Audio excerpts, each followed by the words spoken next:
Et hop, nouveau petit tutoriel aujourd'hui sur la fonction si sous Excel. Les captures seront présentées sous la version 2016 d'Excel, mais le raisonnement sera valable quelle que soit la version. Ce tutoriel vous est proposé par Système B, société de conseil et formation en gestion de l'entreprise. Alors, l'objet, c'est un peu de vous montrer ce qu'on peut faire avec la fonction si, qui est vraiment une des fonctions centrales du logiciel Excel, parce que c'est grâce à cette fonction qu'on va pouvoir développer des outils de gestion, des outils de pilotage, par exemple. Dans cette capture d'écran que vous voyez, il y a un tableau qui répercute les dates, des places disponibles pour des salles qui sont louées, le nombre de places vendues à chaque fois, et la décision qu'on doit prendre, c'est qu'à partir de 85 places, et ça c'est la règle, il y a une promotion qui est déclenchée pour pouvoir finir et compléter la location. Donc plutôt que d'interpréter ligne à ligne si on a dépassé les 85 places, on propose dans la colonne D de mettre une fonction permettant d'afficher, déclencher la promotion à condition que les 85 places ont été atteintes. Donc pour ça, on utilise la fonction si. Alors là, la fonction si, on l'aperçoit ici. Il y a dedans un certain nombre d'arguments et un raisonnement à avoir que je vais vous dépioter, décrypter ici. Alors, la fonction si, première chose, en fait, on part d'un test logique. C'est-à-dire qu'on va comparer deux valeurs. Cette comparaison de deux valeurs, elle est ici. Et on va voir un peu comment ça se passe. Donc, si je compare deux valeurs, par exemple, est-ce que 1 est inférieur à 0? Le test, la réponse de cette comparaison est forcément vraie ou fausse. Ce qu'on appelle un test booléen. Donc si elle est vraie, on va demander à Excel d'afficher dans la cellule une valeur qu'on appelle la valeur si vraie. En revanche, si c'est faux, on n'a pas besoin de retester de toute façon, parce que si c'est pas vrai, c'est faux. Et on va demander à Excel, dans ce cas, d'afficher la valeur si le test est faux. Voilà. Alors, la comparaison des deux valeurs en question, c'est une comparaison mathématique. Et cette comparaison mathématique, en fait, c'est je prends une valeur 1, une valeur 2, et entre les deux, je fais soit c'est valeur 1 inférieure ou supérieure à valeur 2, valeur 1 inférieure ou égale, supérieure ou égale à valeur 2, valeur 1 égale ou différent de valeur 2. On remarquera au passage que dans Excel, le inférieur ou égal s'écrit inférieur égal, le supérieur ou égal s'écrit supérieur égal, et le différent de s'écrit inférieur supérieur. Donc, on a un test logique qui va nous donner soit, si c'est vrai, une valeur si c'est vrai, soit si c'est faux, une valeur si c'est faux. La question c'est, quelles sont ces valeurs? La valeur 1, la valeur 2, la valeur si c'est vrai, la valeur si c'est faux. Pardon. Alors, c'est soit un nombre, par exemple, comme tout à l'heure, 1 inférieur à 0, soit du texte. Je peux très bien dire, est-ce que la valeur de la cellule A1 est égale à oui, par exemple. Si c'est du texte, il faut vraiment faire attention à le mettre entre guillemets. On met toujours du texte entre guillemets dans Excel, dans toutes les fonctions et les formules, pour que Excel puisse faire la différence avec une chaîne de caractères qui serait par exemple des nombres ou des fonctions. Si c'est ni un nombre ni du texte, ça peut être aussi la référence à une cellule. Je donnais l'exemple tout à l'heure, la cellule A1 égale à oui. Voilà. Ou la cellule A1 égale à un nombre.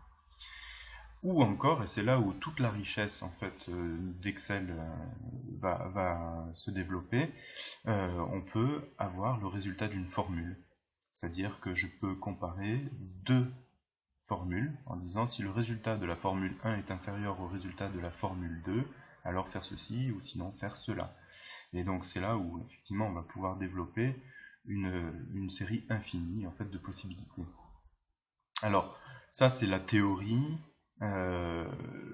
En pratique en fait on va voir que si j'écris égal si, donc bien sûr vous le savez maintenant dans Excel, quand je commence à écrire après le signe égal dans une cellule le nom d'une fonction, eh bien il va me proposer toutes les fonctions qui commencent par ce nom là.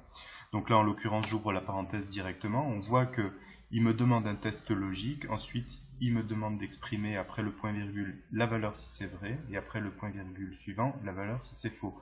J'ai donc trois arguments dans la fonction si. Le premier argument, c'est bien celui qui est le test logique. Le deuxième argument, c'est la valeur si c'est vrai. Le troisième argument, c'est la valeur si c'est faux. Il ne faut jamais plus d'arguments que ça. Voilà. Donc en pratique, ici, je veux trouver une fonction si capable de comparer en fait le nombre de places vendues avec une jauge de 85 par exemple. Et si le nombre de places vendues a dépassé 85, alors j'écris déclencher la promotion, sinon j'écris rien. Donc je vais vous montrer comment ça s'écrit ça.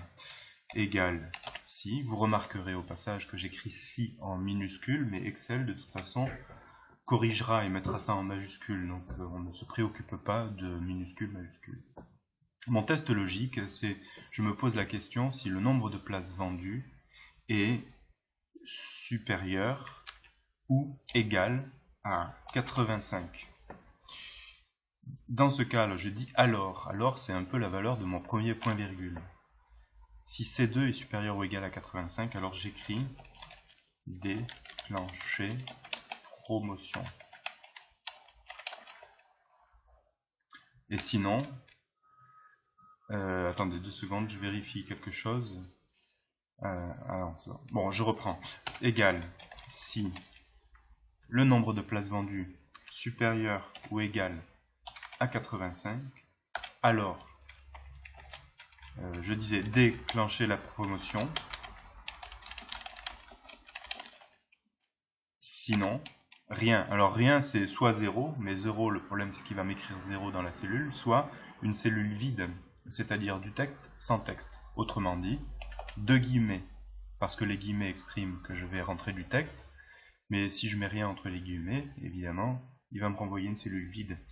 Derrière, il faut que je ferme la parenthèse, et je récapitule, nous avons bien un test logique, je compare la valeur de la cellule C2 avec un nombre, 85. Si c'est vrai, j'écris déclencher la promotion. Si c'est faux, je n'ai pas besoin de retester, par exemple, je n'ai pas besoin de dire si C2 est inférieur à 85, parce que je le sais déjà. Si c'est faux, c'est que C2 n'est pas supérieur ou égal à 85, dans ce cas, je mets une cellule vide. Je valide ce résultat, il me met bien à déclencher la promotion, et je n'ai plus qu'à tirer sur la poignée pour reporter cette information sur l'ensemble des cellules.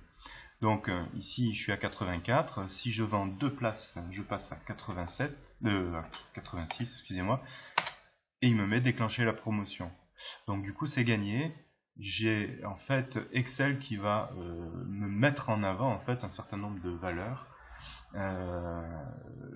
et on verra en fait dans un autre tuto qu'on peut le faire aussi avec des mises en forme conditionnelles, mais bon, les mises en forme conditionnelles ne permettent pas de tout faire, et c'est pour ça que la fonction si a son utilité. Alors, il peut y arriver aussi qu'on ait plusieurs conditions, et là ça complique un petit peu les choses. Si j'ai plusieurs conditions, par exemple, je dois avoir plus de 85 places vendues pour déclencher la promotion, et en plus, je dois vérifier que la promotion est possible sur telle ou telle salle. Donc là, j'ai mis du oui, non, oui, non, oui, non, c'est-à-dire qu'une salle sur deux, la promotion n'est pas possible. Et je vais donc rédiger ma fonction si.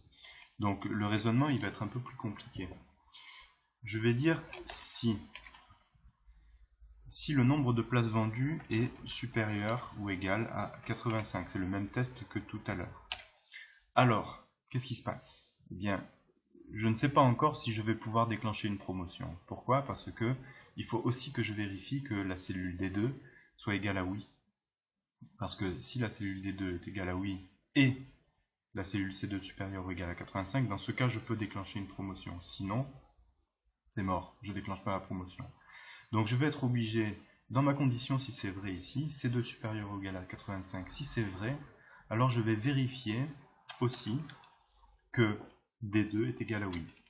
Donc je remets une fonction si sans le signe égal. J'écris directement si D2 égale oui. Alors, déclencher la promotion. Voilà, il faudrait que je mette déclencher et pas déclencher. Voilà. Sinon, je mets rien. Et c'est là où c'est un peu subtil, il ne faut pas que j'oublie, là je viens pour la deuxième fonction si d'avoir si, j'ouvre la parenthèse, mon test logique, est-ce que D2 est égal à oui? Si oui, je déclenche la promotion, sinon je mets rien, et là j'ai fini cette fonction si. Mais la première fonction si, dont le test logique était est-ce que C2, c'est-à-dire le nombre de places vendues, est supérieur à 85? Si c'est faux, il ne va pas déclencher mon deuxième test logique pour savoir si là c'est égal à oui. Il va aller directement à la dernière condition qui est, ben, si c'est faux, je ne déclenche pas la promotion de toute façon, que ce soit oui ou non pour la promotion possible.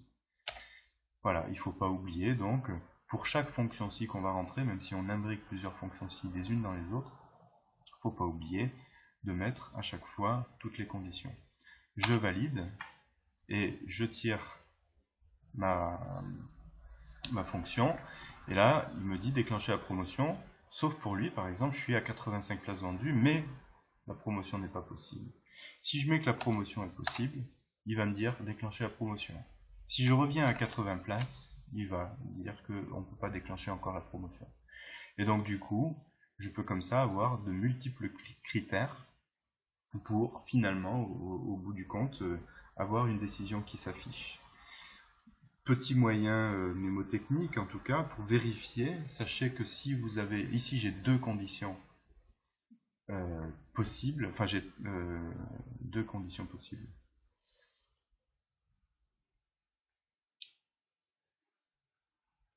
Oui, en fait c'est pas ça. Le moyen mnémotechnique, c'est pas de dire j'ai deux conditions possibles, en tout cas si j'ai deux conditions, je vais avoir deux fonctions si, ou alors si j'ai trois possibilités, à savoir je déclenche la promotion, ou je mets rien, c'est-à-dire trois résultats à afficher possibles, ça me fait deux fonctions si. Excusez-moi pour le blanc. Voilà. On pourrait aussi réfléchir différemment et très rapidement. À la place de deux fonctions si imbriquées, je peux aussi utiliser la fonction et qui est capable de tester plusieurs conditions à la fois. Je m'explique. À la place du test logique, plutôt que de ne tester que la valeur 95 puis ensuite la valeur oui, je vais tester les deux à la fois. Je vais dire si et le nombre de places vendues supérieur ou égal à 85, la promotion possible égale à oui. Donc là je viens de dire deux tests logiques dans la fonction et. Si mes deux tests sont vrais, la fonction et va renvoyer vrai. Si elle me renvoie vrai, alors dans ce cas-là, je sais que à la fois le nombre de places vendues est supérieur ou égal à 85 et la promotion est possible. Dans ce cas, je déclenche la promotion. Et sinon, je n'ai rien. Donc là, j'ai plus qu'une fonction si et j'ai utilisé la fonction et pour vérifier plusieurs conditions à la fois. C'est plus propre et plus compréhensible de faire comme ça. Et là, j'ai le même résultat que tout à l'heure évidemment. Là, si je reviens à 85, il déclenche la promotion. Mais si je reviens à non, il annule la promotion. Voilà, rapidement, un premier cours sur la fonction si, qui mériterait évidemment surtout beaucoup d'entraînement, parce que la fonction si fait intervenir la notion de logique, et c'est une des grosses difficultés de développer des outils sous Excel, c'est de bien respecter une certaine logique et aussi un certain formalisme. Donc merci d'avoir regardé cette vidéo, d'autres viendront, d'autres existent déjà, n'hésitez pas à vous abonner pour avoir toutes les informations. Je vous dis à très bientôt.